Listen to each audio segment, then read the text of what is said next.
Bismillahirrahmanirrahim. Welcome back to my channel. I'm back with a video on software-defined radio. As you can see, I have my HackRF is connected to my laptop and it's running GQRX. I'm monitoring different frequencies, specifically because the antenna that I'm using is for GSM band. So that's why I have my GSM band that you can see on the screen at 943 megahertz. I'm trying to look for downlink frequencies. All right, what is the purpose of today's video? So I have like a lot of attenuators like this, which look something like this, and I have cascaded them together. So basically, these attenuators are passive devices. They were individual like this. So you have like different attenuators. So for example, this one is 10 dB.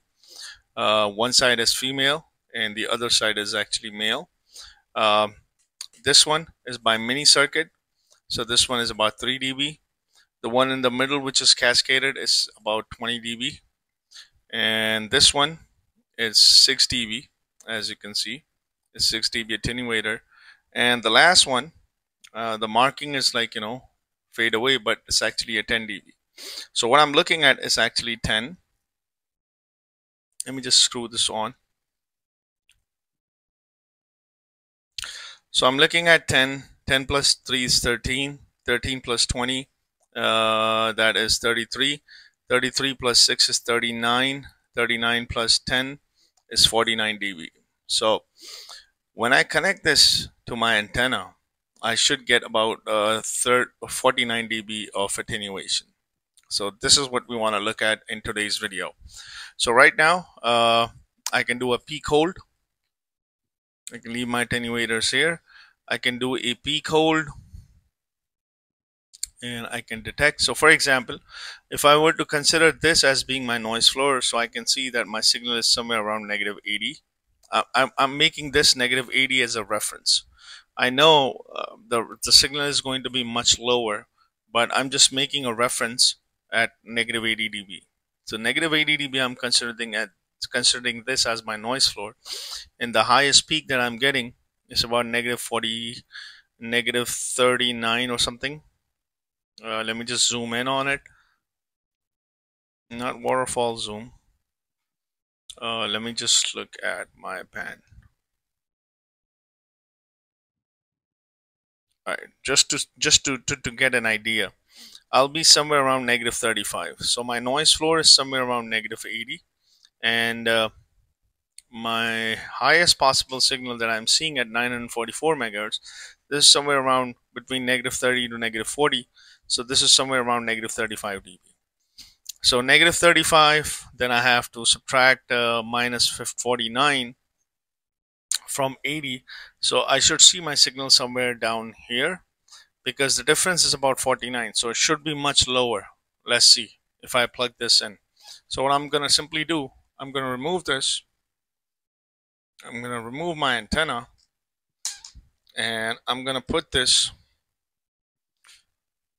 the attenuator, all the way at the end of it. So I'm looking at about 49 dB of attenuation. This is what I'm looking at, and you can start already seeing the effect. I'm just simply screwing my antenna now. All right, the attenuators that I'm using, these are like passive attenuators. They are normally passive attenuators. I'm just going to simply screw this in. Oh, I'm sorry. All right, so this is what my setup looks like. Now I can clearly see, I was looking at this peak. It actually went down quite low, actually, because this signal was somewhere around negative 60 dB. Now it all went down. I mean, it went below like negative 80, negative 82, negative 82 dB, and this went all the way down to somewhere around negative 70 dB.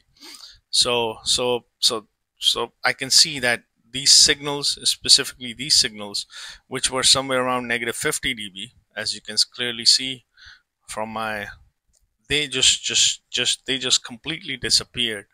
So I'm getting about negative 50 to about 30 dB, even though I have 49 dB of attenuators, but I'm getting at least negative 30 dB of attenuation. you can see because due to hardware impairments and things like that. But you can clearly see that these cascaded uh, attenuation, it's actually working. I can do one more thing. I can remove this,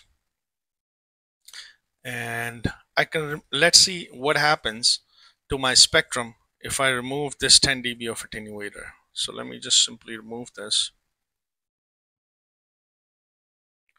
and let me just plug this in. Let's see what happens to my signal. Now, instead of having 49 dB, now I have 39 dB, and let's see what happens to my signal. Now, when I look at my signal is still, these are still at about negative 80 dB, so there's hardly anything going on. There is attenuation, but this signal is a little bit clearer. It's a little bit up. It's not exactly 10 dB up, but it's there. If we can start removing my attenuators again, and we can see the effect of these attenuators on my flow graph, and by simply just removing it. Let me just simply remove this. So now we don't have 10 plus 3 is 13. So we're just looking at 20 plus 10, 36 dB. We're looking at about 36 dB. So let me just screw this on. I mean, it's a good way of testing your RF devices. Right. Still not much of a difference. I'm still getting the same attenuation. Let's remove this 20 dB. Let's see how much will be an effect on it, because this one is 20 dB. So let me just simply remove this. This is probably the highest attenuator that I have in a cascaded form in this configuration.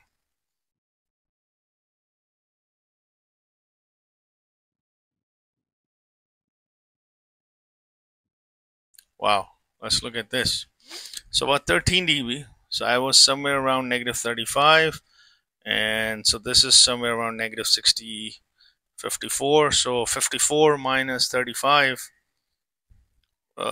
This was 35, and right now I'm at some negative 55. So at least I'm getting about 35, 55, about 20 dB, because I have 26 dB here, and then I have 10 dB of attenuator here. This is 10 dB and this is 16. So even though I'm still getting about, so this was 35, and I'm somewhere around negative 52. At least I'm getting 16 dB of attenuation. From my original signal, which was without attenuators, I was somewhere around negative 35 here, and right now I am somewhere around negative 52. So 35 minus 52, almost close to 16 dB of attenuation that I'm getting. So this is just a way. I just wanted to make this video to show you that how you can test your equipment using your software-defined radio. I could have used RTL SDR dongle. The current RTL SDR dongle that I have is actually not working properly. So I ordered one. So it's coming up soon. So I'll be making those videos on that. So you don't need to have HackRF to actually to work with your software-defined radio. You can simply buy an RTL SDR dongle, and then you can just do exactly the same thing. I was in my recent videos, I was using HackRF a lot because my RTL SDR dongle was not working properly. So I hope you like this small tutorial. If you have any questions, leave it in the comment section, and please don't forget to like and subscribe to my channel, and thanks for watching.